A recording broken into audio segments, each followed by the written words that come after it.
Does the puppeteer think a movie? Does the puppeteer hear lines? Let it go into, fill his mind. You see, I don't even know which way around it. I was going to say fill his mind, and then I wanted to say, well, let him fill your mind, whichever that constant, the thing that we started, who leads. But go, so that if we were to ask, you could try and describe his train of thought or his movie. I don't know, I'm a great visualizer. I've always got the movie. That's how I work it.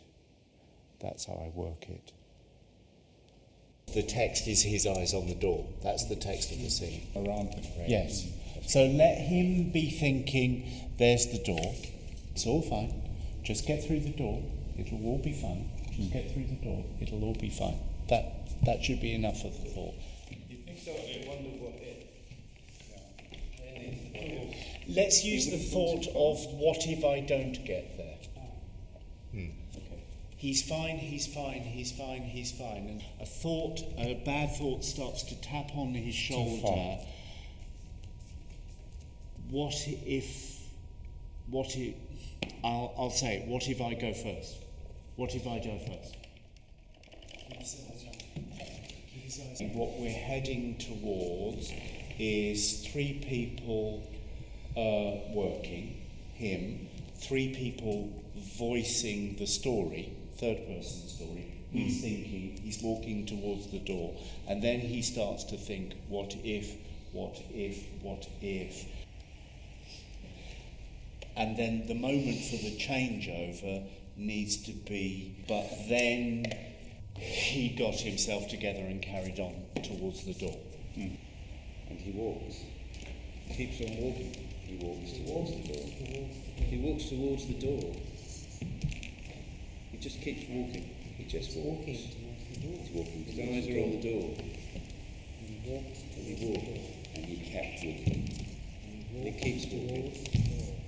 Okay, stop. What actually goes through the mind, or is it through the body? I'm learning. I have my hunches, but if you can, tell me about it. What, particularly this extraordinary thing where there are 2 people operating the puppet. So do you have a sense that you're thinking the same things? The other thing is, in working with pairs, I mean, we're all fairly sensitive, I think. But different performers do operate in different ways. So some of us are more naturally leaders or offerers, or some of us are more naturally followers, or like, for instance, Craig, very, very gentle.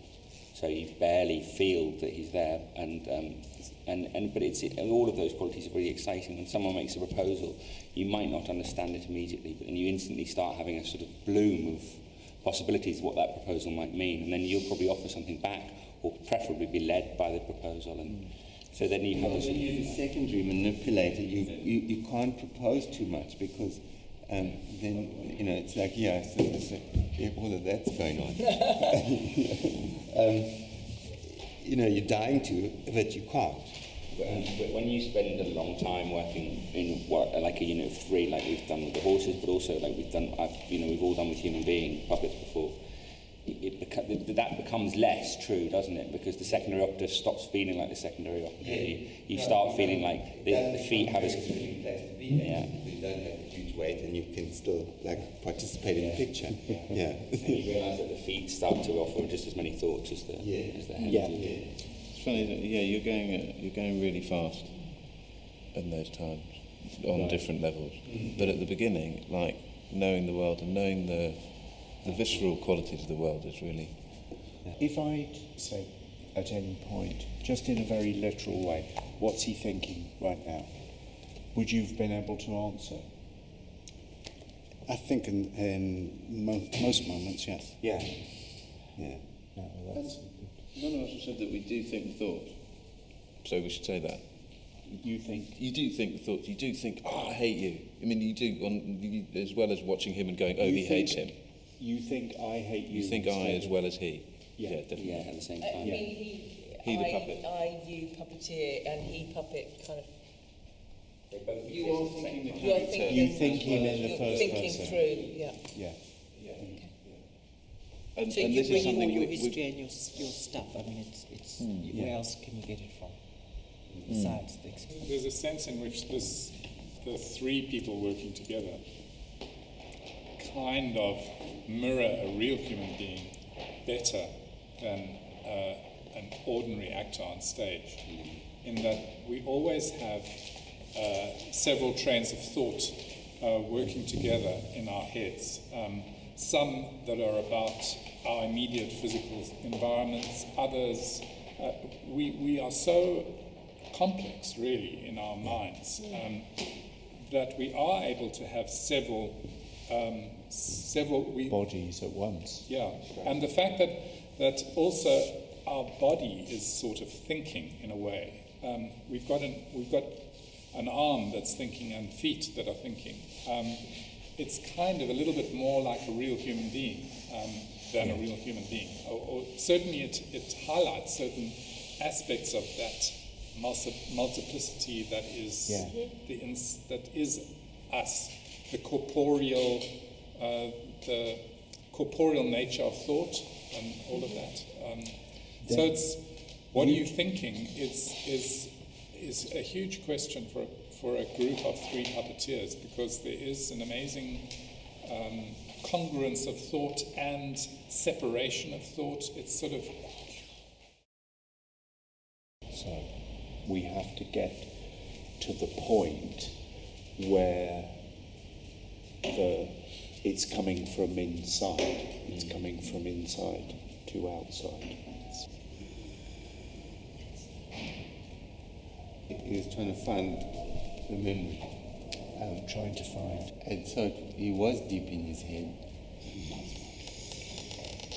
trying to put things together, but it's a bit foggy in there. It's a bit foggy in there. Let's give him something very particular. So what he's waiting for is the moment when the memories click into place, where he needs to remember a particular thing. First kiss. The first kiss. And what about it does he need to get straight in his mind? How it happened. Yes. Who kissed who? Because someone makes the first leap. Two people never move simultaneously into a kiss. It's not true. There's always the micro proposition. And then let him have others. Was it in the car? Was it in the car? Actually, was it a month earlier? So there are two levels of thought. Detail. Can I visualize the car? Can I remember?